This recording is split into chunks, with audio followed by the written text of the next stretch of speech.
रामचरित मानस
गोस्वामी जी ने कहा, मैं इसका नाम रामचरितमानस क्यों लिख रहा हूँ? क्योंकि इसको सुनने के बाद सब विश्राम में। विश्राम का अर्थ जानते हैं क्या? सुनत सकल पाइए विश्रामा। जो भी सुनेगा, इसमें किसी मनुष्य का नाम नहीं लिखा गया, किसी पशु का नाम नहीं लिखा गया, किसी वृक्ष का नाम नहीं लिखा गया। गोस्वामी जी कहते सकल, जो कोई भी सुनेगा। इसका मतलब जानते हैं कि अगर भूत प्रेत डाकिनी शाकिनी प्रेत पिशाच भी इसको सुनेंगे तो उनका जीवन भी धन्य होगा, उन्हें भी विश्रांति। अच्छा, जानते हैं रामचरितमानस में सबसे पहले रामचरितमानस को सुन के कौन विश्राम पाया? वो एक ही व्यक्ति है जिसने रामचरितमानस सबसे पहले गाई है, और उसका नाम क्या है? रामचरितमानस का जो सबसे पहला वक्ता है और श्रोता है, वो कौन है? ये जो पात्र हम लोग कहने सुनने जा रहे हैं ना, उसके बारे में थोड़ा सा इंट्रोडक्शन, थोड़ा सा प्रस्तावना होना चाहिए कि भाई किसने लिखी, क्यों लिखी, सबसे पहले किसने लिखा। तो इस रामचरितमानस को सबसे पहले अगर किसी ने लिखा है और सबसे पहले किसी ने गाया है तो उसका नाम है कौन? भगवान शंकर।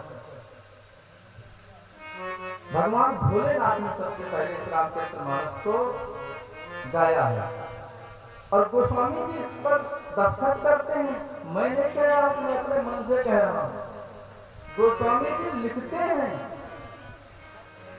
कि रथी महेश निज मानस राखा, रथी महेश निज मानस राखा, पाई सुसमय शिवाधन बाखा, पाई सुसमय शिवाधन बाखा।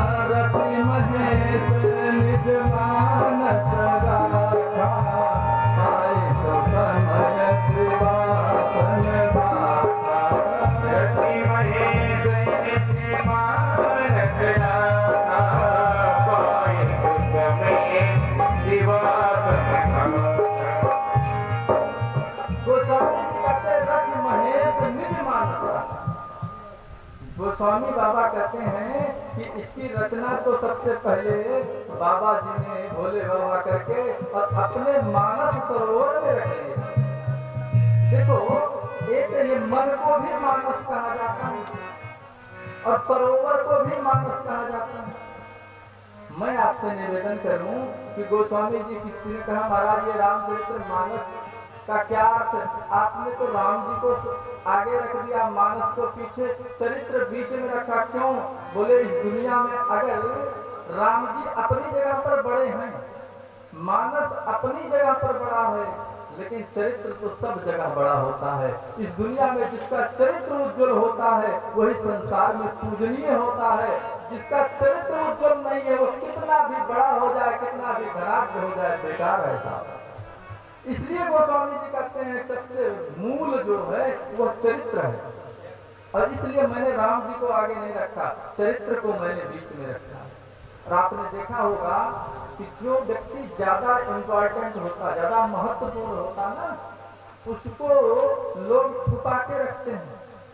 आप कभी बड़े बड़े मंत्री को कार में जाते हुए देखा हो, तो मंत्री कभी कार के आगे नहीं बैठता था, कभी देखना। उसके दोनों आसपास में तो शैडो बैठे रहते हैं, दोनों गनर बैठे रहेंगे, बीच में वो मंत्री रहता है। और अगर उसके पास में कार 10-20 हो तो वो बीच वाली कार में जाता, आगे पीछे कभी नहीं जाता, पता ही नहीं लगता किस कार में निकल गया।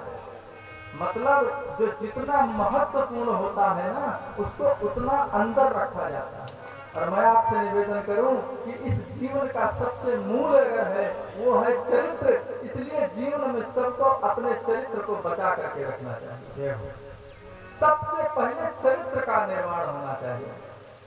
अगर आपका चरित्र निर्माण नहीं है तो सब कुछ होने के बाद भी कुछ भी नहीं है। इसलिए मैं आपसे कहूं कि गोस्वामी जी ने कहा कि मैं तो भोले बाबा ने इसको निर्माण तो किया लेकिन अपने अंदर रख लिया। बोले फिर कहा किससे? बोले तो सही समय आया।